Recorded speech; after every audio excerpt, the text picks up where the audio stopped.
Welcome back. It's time to get a business update with Owen. Hello again. Owen, starting with a look at the markets, and Japan's markets have come down to earth with a bump. That's right, yeah. The New Year rally, I think it's safe to say, is, well, if not well and truly over, then certainly on some sort of hiatus. The Nikkei finishing the day's trade just before we got on air, around 1% down. But you can see at least the Hang Seng and indeed the Shanghai Composite managing to hold on to a few gains. They've got their own dynamic there, really, with the Chinese Lunar New Year about to start.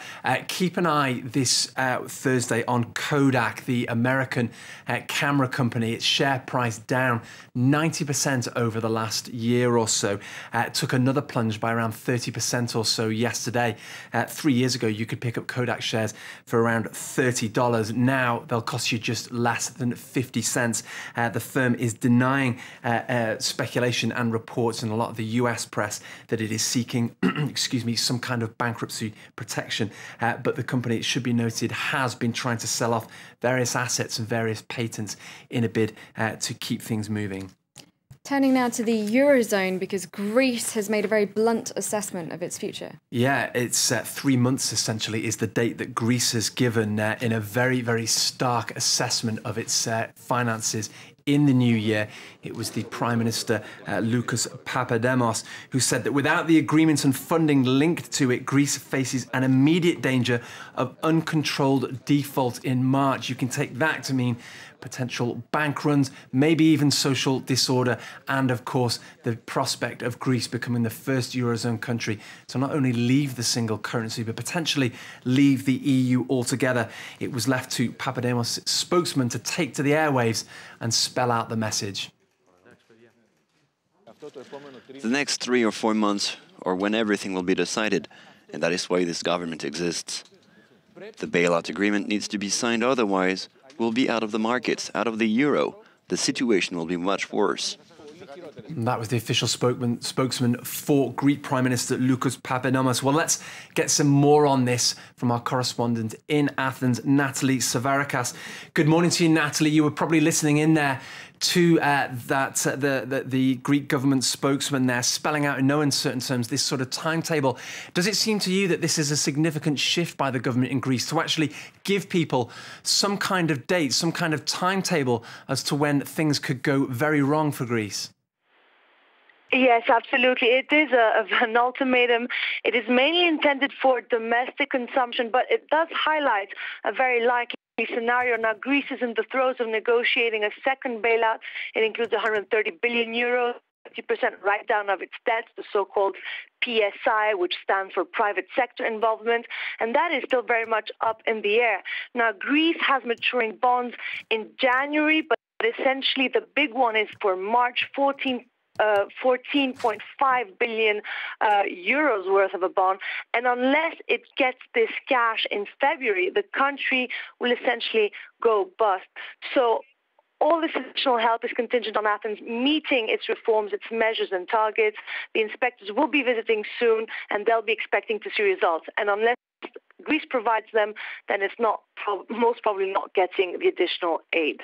OK, Natalie, thanks for the update. Natalie Savarakas in Athens, as she was saying, that those inspectors from the so-called Troika, the IMF and the EU are due to arrive in Athens over the next couple of weeks. So we'll keep an eye on that for you. And of course, a Greek default could cause massive inflation should the government be forced to reintroduce the drachma. In fact, price rises are something that is often complained about. It's claimed the euro has made life more expensive in member states. Ketavan Gorjestani investigates in the latest in our series marking 10 years of the euro.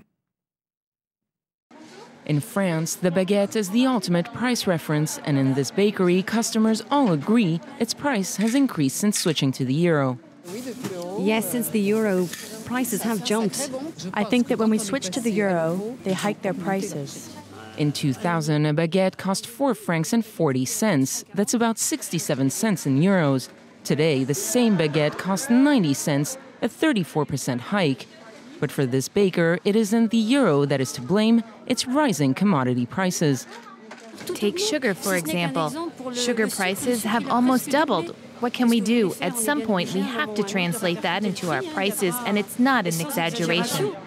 10 years ago, prices were rounded up to the nearest euro, from 5 francs to 1 euro, from 10 francs to 2 euros. But that had a very limited impact, just 0.3% in the first year.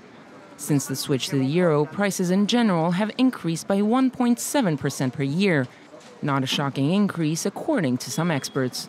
Over the past 25 years, that's how prices have increased, just under 2%. So what we can say is that yearly inflation over the past decade has been similar to what we've observed over a longer period.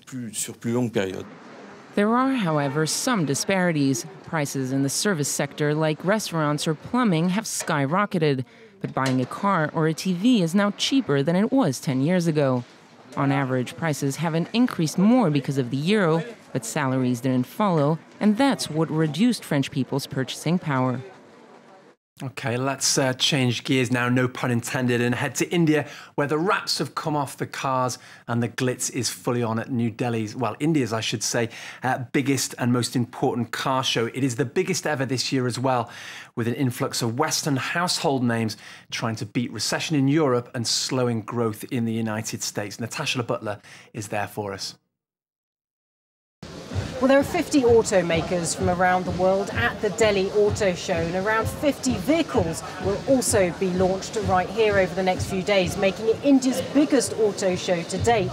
Now, the theme here is green, which means fuel-efficient cars, and electric cars will be getting a top billing. It's a nod, in a way, to rising fuel prices.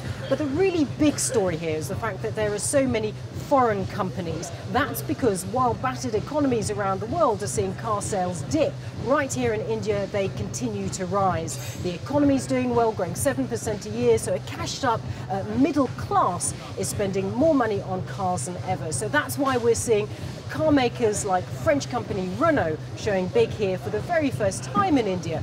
Renault, BMW, Volkswagen, Ford, just some of the big names that are all here today as well. So what we're seeing is all these foreign companies racing to get a share of the world's second fastest growing car market. But perhaps the most interesting sign is the big change on the automotive map, and that's the fact that Jaguar Land Rover has decided to ditch the Detroit Auto Show, the prestigious car show in America, for Delhi right here. That was Natasha Butler at the New Delhi Auto Show. She mentioned Jaguar there. We spoke a little earlier to the Jaguar's global brand director, Adrian Hallmark, and asked him if maybe Jaguar and other firms are arriving just a little bit late on the scene in India, with growth forecasts revised down from 9% to 7.5% for this year. Here's Adrian Hallmark. So there's lots of forecasts and evidence of slowing down of the rates of growth in certain developing economies. But those developing economies are still growing at big single-digit levels. So from our perspective, the BRIC markets will not replace what we currently have. It's not a zero-sum game. They will complement what we have. And whether they complement it a bit more or a bit less than we thought is not decisive for us in the next 2 to 3 years. And that's it for business. Thanks very much, Owen. That's it from me. Do stay tuned to France 24.